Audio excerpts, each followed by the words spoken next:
Baik, bismillahirrahmanirrahim. Assalamualaikum warahmatullahi wabarakatuh.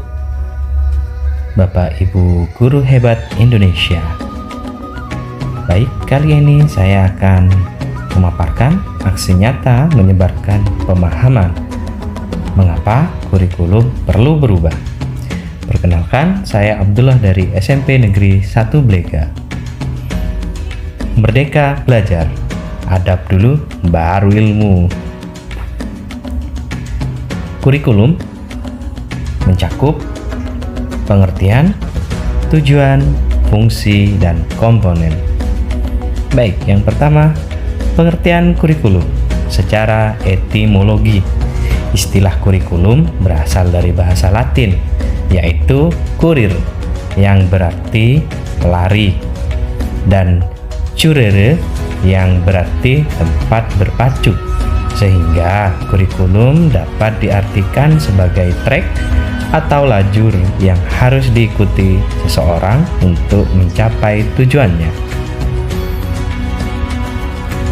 Pengertian kurikulum menurut Undang-Undang Nomor 20 Tahun 2003. Kurikulum adalah perangkat, rencana, dan pengaturan mengenai tujuan, isi, dan bahan pelajaran serta cara yang digunakan sebagai pedoman penyelenggaraan kegiatan pembelajaran untuk mencapai tujuan pendidikan tertentu. Kemudian pengertian kurikulum menurut Profesor Dr. Haji Soedijarto MA. Kurikulum merupakan serangkaian pengalaman dan kegiatan belajar yang direncanakan untuk diatasi oleh siswa dalam rangka mencapai tujuan pembelajaran yang telah ditetapkan oleh suatu lembaga pendidikan yang berwenang. Fungsi kurikulum. Fungsi kurikulum secara luas adalah dalam rangka untuk mencapai tujuan pendidikan. Kurikulum merupakan alat atau usaha untuk mencapai tujuan pendidikan tersebut. Tujuan pendidikan tersebut diantaranya adalah tujuan nasional, tujuan institusional, tujuan kurikuler, dan yang terakhir adalah tujuan instruksional. Seperti yang telah disebutkan sebelumnya, fungsi kurikulum dapat dibagi ke dalam beberapa pengelompokan berdasarkan pihak yang berkaitan dengan kurikulum tersebut. Fungsi kurikulum bagi pendidik. Bagi pendidik maupun guru, fungsi kurikulum akan sangat berguna dalam penerapan cara mengajar nantinya. Pendidikan atau guru akan merasa sangat terbantu dengan adanya kurikulum karena mereka dapat mengajar dengan mengikuti struktur yang telah dibuat dalam penyampaian materi maupun evaluasi yang akan dilakukan terhadap peserta didik nantinya. Fungsi kurikulum di sini juga bisa disebut sebagai pedoman kerja bagi pihak pendidik atau guru. Dengan adanya kurikulum, pendidik atau guru dapat mengadakan evaluasi terhadap perkembangan peserta didik dalam menyerap ilmu dan pengalaman yang telah diberikan. Kemudian, fungsi kurikulum bagi orang tua atau wali murid. Orang tua merupakan sosok yang harus bersinergi dengan pihak sekolah dalam pembentukan karakter maupun pembelajaran ilmu bagi peserta didik.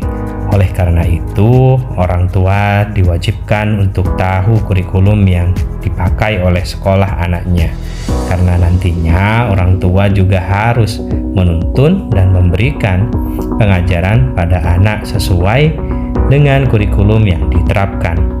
Selain itu, fungsi kurikulum lainnya bagi orang tua adalah sebagai gambaran bagaimana anaknya belajar dan apa saja yang didapatkan anaknya selama di sekolah. Jadi, orang tua juga bisa mengevaluasi anak maupun sekolah dalam penerapan kurikulum pembelajaran. Fungsi kurikulum bagi murid. Bagi murid, fungsi kurikulum adalah sebagai sarana untuk mengukur kemampuan diri dan konsumsi pendidikan. Hal ini berkaitan juga dengan pengajaran, target-target yang membuat murid dapat mudah memahami berbagai materi ataupun melaksanakan proses pembelajaran setiap harinya dengan mudah.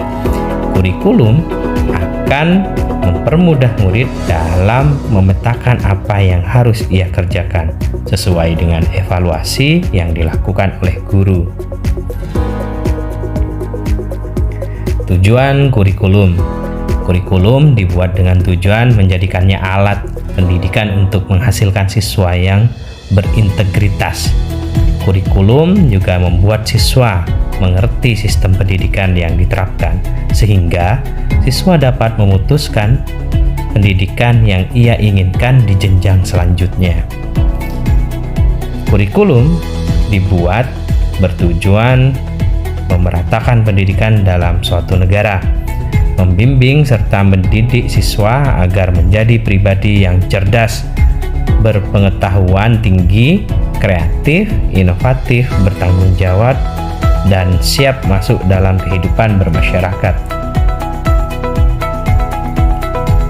Menurut Ralph Taylor, komponen kurikulum terdiri dari tujuan, evaluasi, konten, dan metode atau cara. Baik, sekarang pertanyaannya adalah mengapa kurikulum perlu berubah? Menurut Bapak Hamid Muhammad, selaku staf khusus Menteri Pendidikan dan Kebudayaan bidang pembelajaran, perubahan kurikulum adalah satu hal yang tidak dapat dihindarkan. Masyarakat harus memahami mengapa kurikulum pendidikan sangat dinamis dan kerap berubah.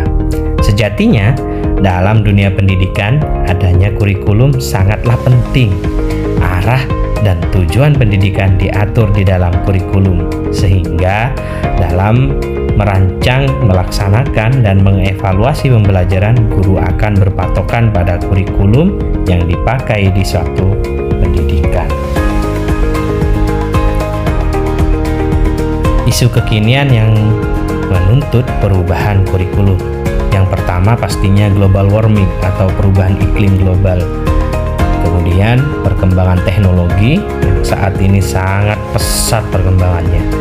Kemudian industrialisasi ini juga sangat berpengaruh karena sekarang di era industri ada beberapa tenaga ahli yang sudah tidak menggunakan manusia.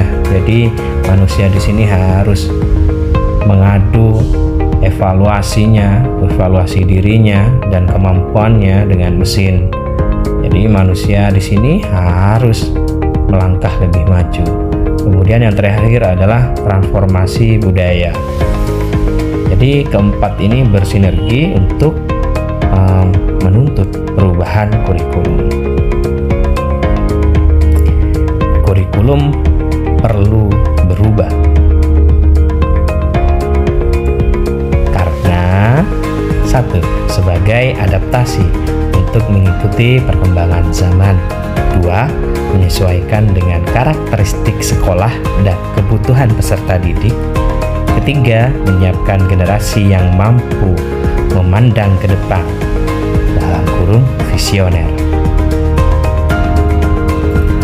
Tiga pilar pendidikan yaitu yang pertama pastinya orang tua, kemudian masyarakat, yang terakhir adalah sekolah. Jadi ketiganya di sini harus bersinergi, entah itu sekolah, orang tua, dan masyarakat harus berkolaborasi untuk menciptakan pendidikan yang nyaman. Tujuan dan maksud terpenting pendidikan menurut Ki Hajar Dewantara. Menurutnya, segala kekuatan kodrat yang ada pada anak-anak agar mereka dapat mencapai keselamatan dan kebahagiaan yang setinggi-tingginya, baik sebagai manusia maupun anggota masyarakat. Jadi, inilah patokan utama Ki Hajar Dewantara dalam filosofi pendidikannya. Apa yang bisa dan perlu kita lakukan sebagai pendidik demi menuntun kodrat-kodrat murid-murid kita? Pembelajaran termasuk kurikulum yang kita selenggarakan harus sesuai dengan kebutuhan mereka. Sebagai guru, kita harus belajar terus mengikuti dan memahami dunia dan kehidupan peserta didik kita. Kita harus menjadi guru yang peka terhadap perkembangan zaman untuk terus mengupgrade diri menjadi lebih baik lagi sehingga menjadi sumber inspirasi murid. Transformasi pembelajaran murid berfokus pada pengembangan karakter berdasarkan nilai-nilai kebaikan dalam diri mereka untuk mewujudkan profil pelajar Pancasila. Profil pelajar Pancasila di sini mulai dari beriman, bertakwa kepada Tuhan Yang Maha Esa dan berakhlak mulia, kemudian mandiri, kemudian bernalar kritis, kemudian kreatif, kemudian bergotong royong, dan yang terakhir berkebinekaan global. Kurikulum bersifat fleksibel, dinamis, dan terus dikembangkan. Kemudian diadaptasikan sesuai dengan konteks dan karakteristik peserta didik sesuai dengan kebutuhan tempat dan zaman mereka. Yuk bisa, yuk semangat, yuk merdeka. Terima kasih. Wabillahi taufiq wal hidayah. Wassalamualaikum warahmatullahi wabarakatuh. Hormat saya, Abdullah. Merdeka belajar.